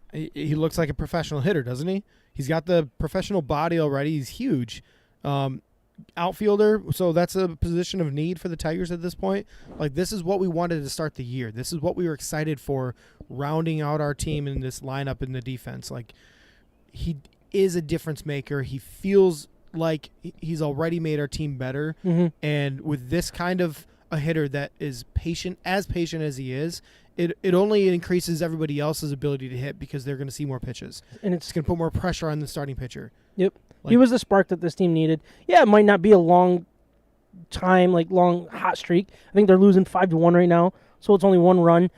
He was the one that runs. He was the one that scored the run, which is great. RBI for Torkelson on a sac fly, which is awesome. But this team needed a spark. It seems like he is that spark. Now, how do you continue to? How do you keep the ball rolling? I mean, Or is it just going to be, all right, now that it's here, we just let it go and see what we can do? Like, is it – I don't expect this team to make the playoffs. I understand that ship has sailed. I know we're only like 8 games back or something like that, which we don't need to get into that. But I don't know. Like, it seems like it was the missing piece. And it can kind of get people to just get excited. It brought people to the ballpark. It got Torkelson's out. Torkelson went 4 for 9 with 2 RBIs in the 2 games. Yeah, he's on a heater. He's on a heater right now. Everybody always said, well, wait till his friend gets there. Like, you brought that up. Wait till Greene gets there, and they are there together. That's the way it was supposed to be, and it didn't work. But, like, I don't expect all of a sudden this is what we're going to see from Torkelson. But in a lot of ways, that was right. Like, as soon as Riley Greene got there, it changed so much. We have a couple of comments about this, don't we? Yeah. Is it Kyle saying how good the Yankees look? Something about the Tigers don't seem that good. Yankees look strong this year. I think that's just one of those auto replies. Like, he's got that little statement, man. It's a drop. It's good for 4 to 5 times per show. I can't wait for Aaron Judge to double middle finger to New York on the way out and sign somewhere else. Hopefully with the Tigers. That'd be cool. I'd be all right with that. Bring him in. Sign him up. And I hope Kyle just, know what? He's firing away, yeah. What do you say now? He asks, who's Riley Greene? Have you guys heard of Aaron Judge? Oh, jeez. And he loves when John reads my comments, and he has to chuckle. It cracks him up. I think I've heard of Aaron Judge, actually. He was the one who said that Riley Greene's his favorite player, right? Did he really say that? When he grows up, he wants to be just like him? Yeah. He wants to be just like Riley Greene. I think that's it, That'd Kyle. be cool. Just remember that. Riley Greene will be better than Aaron Judge. You've heard it here first. Okay. No, honestly though, I'm game. Are they bringing the fences in a little bit in Detroit or no? They need to restructure. We got a new ball field that we don't know about going on. Restructure the deal. Yeah, restructure the ballpark, then pay for Aaron Judge. There's 2-2. Let's go. Who got that one? Landeskog again? Isn't it 3-2? Isn't it 2-3? 2-2. Isn't it? 3-2, baby. Oh wait, when did Tampa score the third? At 9:27 and 29 seconds. Kyle yelled out goal. It was all caps. It's 5. That's 5. We just need 6. Over under. Yeah, let's go. Yeah. Oh, it'll happen. Oh Easy yeah, now. they I hope got so. they got another period, don't Yeah, they? they got more than a period. They got over a period and a half, I think. That's another 30 shots that'll be on goal. Yeah. Well, is that Vasilevsky, right? For Yeah. Tampa Bay, he just made a crazy save. He also looked like his saves have been insane, but he also has let in some weak ones. Yeah, and looks uncomfortable. Like he's even been centered a couple times. It's like, holy smokes, that is not Vasilevsky that I'm used to seeing. It's pretty interesting. But real quick, for the Tigers to officially like feel the Riley Greene effect and this team gets back on the right track, the upcoming schedule is 3 against Boston, 3 at the Diamondbacks, 3 at the Giants, and then home for 7 games against the Royals and Guardians. Is that when we will know if this is a true effect on this team, what we're going to see moving forward? Or is it just like a little blip? Like, what do you expect to see out of this next chunk of games? It's got to be sustained. But, yeah, I think we're going to know. This is like when the summer's in the midpoint season, right? Yeah. And it's not the dog days because that's August when everybody's tired. It's like you're really being tested at that point of the season. But this is where everybody should be getting hot. This gets us pretty close to August. So last year, if you remember with Torkelson, though, last year, Torkelson struggled early on in the season. And it was around when June started when he got super hot and then just went nuts for June and July and August. Got called up quick to AAA. He went from high A to double A to AAA. Like real quick. And I think if he can continue the success that he's had, and I know he's maybe a little late than we were hoping for starting this, but if he follows the hot weather and he gets hot through July and August, that's going to be the Tigers really could try to do something. Now, with all the starting pitching woes that we've had and all the injuries and everything, I don't expect them to compete this year. I don't think that's actually a feasible path forward. Basically, what we talked about heading into the season was don't let a slow start ruin this season. Yeah. And they did. And they did. Yes, absolutely. Yep. But also for good reason. We lost so many players due to injury, but we've also earned it with just awful offense, no hitting at all, just swinging at garbage. I've never seen Baez look so bad, but I also kind of expected it at the same time. So nope, that's fair. Let's good job, guys. We moved on quick from that one. Wrong one. Drinking craft beer, having fun, and talking Like a blend. sports in the state of Michigan. What's that? You're listening to State of My Sports. A blend? Oh, I that what could you have had call that it? in the background. Yeah, is that what you call it? I could have blended it, I like guess. 2 songs blended or something? Yeah, that was a little I think it's called a remix. NFL draft tunage in the All background. right, you remixed it. Fine. Anyways, bettinghero.com, promo code @mybets. Sign up if you're interested in betting on sports, which is a blast. I'm not gonna lie, I do it way too often, but it's worth it, and it's small amounts of money. I'm not putting my family at risk. Doing a good job with that, but yeah. Go to Betting Hero. If you're interested in that, go to bettinghero.com, promo code @mybets. Tell them you live in the state of Michigan. What it does is lay out all the best promos available in the sports betting world, so you can get BetMGM, FanDuel, DraftKings. They have great promos. All of them do. So opt into those, and it's always a good time. What we did last week was our U.S. Open draft, and we do have the results. Micah had Scheffler with his first pick, and he tied for second. He had McIlroy with his second pick. He tied for fifth. Lowry missed the cut, but he had Fitzpatrick, who ended up first. How did he get Fitzpatrick? I don't know. I feel Was like that he's back from the totally future and he had the random? sports almanac or something. Yeah, was that so random? I never even heard of Fitzpatrick. I listened Is to he Irish? He's got to be. No, I think he's like from England, maybe. But anyway, that could be Irish, I suppose. And listening to the replay of the podcast, I wasn't there live. I didn't get my chance. Your picks were awful. I know I didn't get a chance to pick some of these big names that I don't know. You would have had Fitzpatrick for your first pick, wouldn't you? Only if I had the first overall pick. Yeah. No, but it sounded like on the show he was just like, give me Matt Fitzpatrick. Like, Right? I don't know what he was thinking. Maybe the name sounded better. I don't know. Yeah.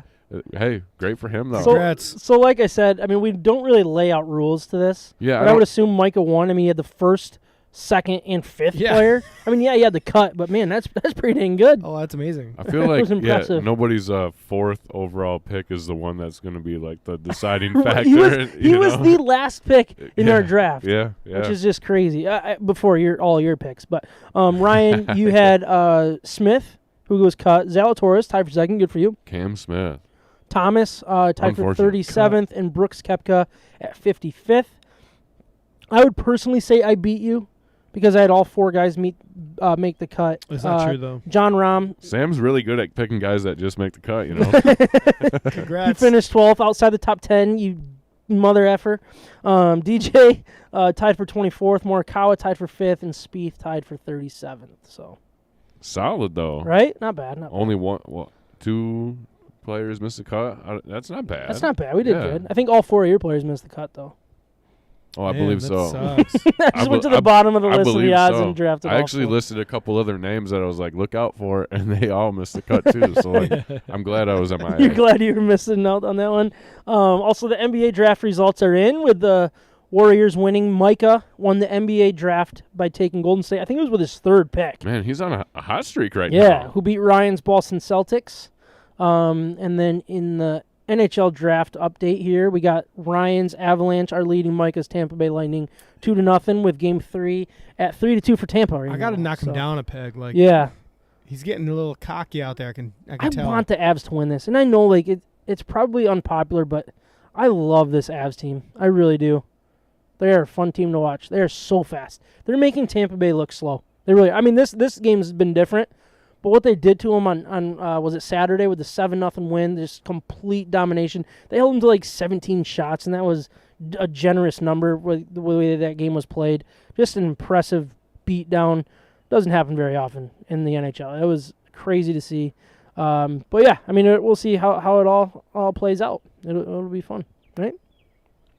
So Wings need more speed. Wings need a lot of speed and get rid of Lark. No, I'm just kidding. I'm not going to go down So there. they should just draft speed then. Stamkos, baby. I had him. Yes. Wow. Man, my ears. Anytime almost blew goal up. scorer. Let's go. You got to love when that happens. That's the over, too. Well, it's at least pushing the over, under, so I'll take that. That's nice. That's nice to see. With 1 5/8 periods left to play. Love it.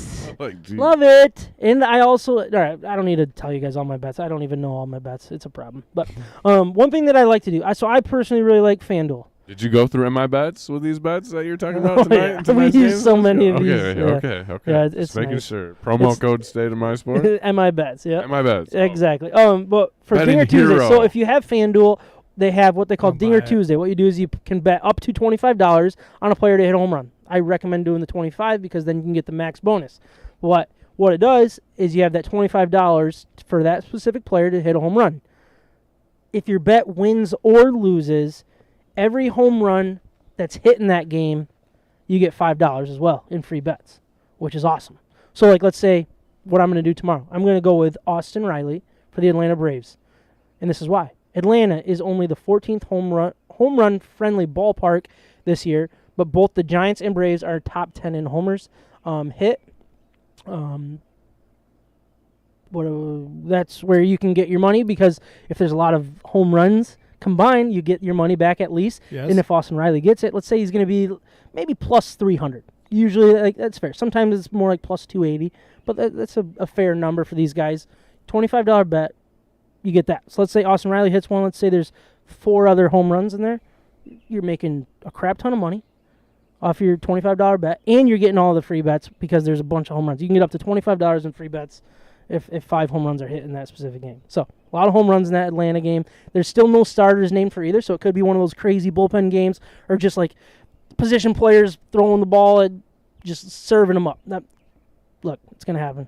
There's going to be 5 home runs at least. Austin Riley will hit one of them. That's my goal. Let's go. You like that? Austin Riley? Yeah, I like it. He's got good hitter. 18 this year. And Atlanta's on a run right now. They were, yeah. I mean, they've cooled off a little bit. They won I think 15 straight or something like that. It got close to that. Yeah. And then I think they've gone 2-2 since or something. But Wow. I mean, they're a good team. They're finally firing the way that people thought they would. But yeah, that's what I'm doing.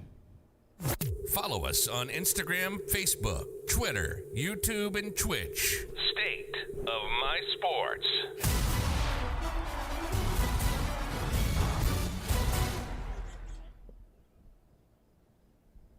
Shorts Brewing That's what we're drinking. Margarita IPA.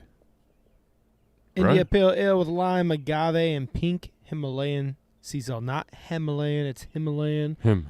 from those Himalayan mountains. We still don't have a percentage on this. Is that what you're trying to find out right now? Yeah. So Elk Rapids, Michigan. That's where they are. Rapids, Michigan. Where is that? It's a weird picture of a guy with a lime on his face. A mean guy. Yeah, I agree. It's a mean guy It's for a mean sure. guy. All right, I found it. 6.6 alcohol by volume with 18 IBUs. Oh wow. All right, this is what they say on their website. The closest thing you'll get to a margarita around here, Margarita IPA, is brewed with lime, agave, and pink Himalayan. salt, sea salt. Dang it. Aromas of lime and biscuit are followed by the taste of juicy lime, medium-bodied and well-balanced. It finishes with just a hint of salt. Served with a salt rim. Oh, I knew I should have done that. And a lime wedge. I blew that one too. And give your favorite marg a run for its money. Honestly, incredible beer. I really, really like this one. This is the best beer that I've tried for the first time in a while. That Yeah, is I agree. it's sticking out. It's sticking out. Yeah, I love the salty finish. I really do. I think that's a very underrated aspect to this type of beer. Man, if we had That's salt, what she said. Oh, if we had salt and a jeez. lime. I really blew it with oh, jeez, here we go again. I really should have put salt and got some lime out here. I apologize for that. A couple weeks ago when we were drinking the lemon beer, right? That other shandy from Oh yeah, I was there for that. From you're talking about the shandy from Yep. The one that Carrie drank the week before while we were drinking the Oberons, I think, and then we drank Old Nation. Old Nation. Yeah.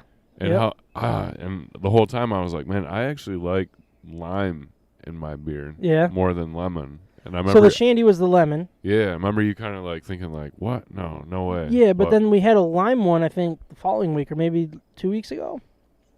Didn't we do a lime one? And you were like, did he bring the lime juice? What was that one that we did? was that Corona? at Coopersville? No. We I did don't a know. beer recently. Kyle, let me know what you would do. Would you have put salt on the can and had some lime too? Kyle said save me one. Yeah, there's none left. Sorry, buddy. Oh, I You think can buy some and bring them, though. I think you definitely could have some lime. I don't know about the salt, to be honest. I don't know. That's just kind of weird with a beer. I feel like It would be. It's coming out. I mean, of it would cans, probably ruin the carbonation, too. If you get a little salt in it, it would make it carbonate a little too much. That's and why I'm asking Kyle what he would have done. Kyle, would you have done that? We'll wait for your answers. We'll take your response offline or off air. First time caller, long time listener. I think he's called before. He has. He's definitely called a few times this year. But Yeah. anyways, that Good was episode. What episode was that? No grades. It was a good one. Oh yeah, what are our grades? What do you guys think? I really liked it. Yeah, I'm going 8-4. 8-4? Super solid. Really good. 7-9. 7-9? Yep.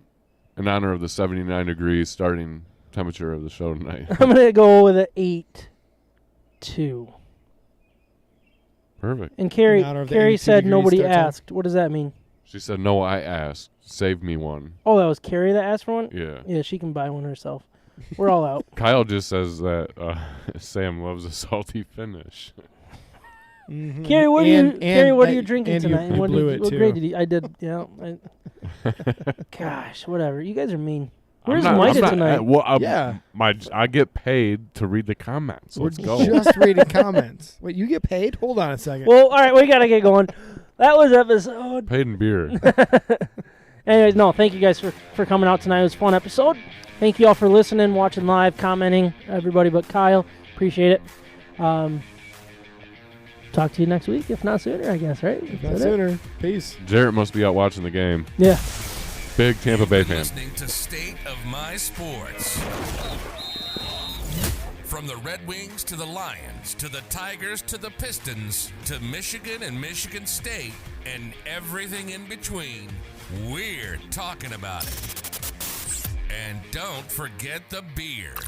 We hope you enjoyed the show. Make sure to like, rate, and review. In the meantime, hook up with us on Instagram, Facebook, Twitter, YouTube, and Twitch at State of My Sports with an MI. We'll see you next time.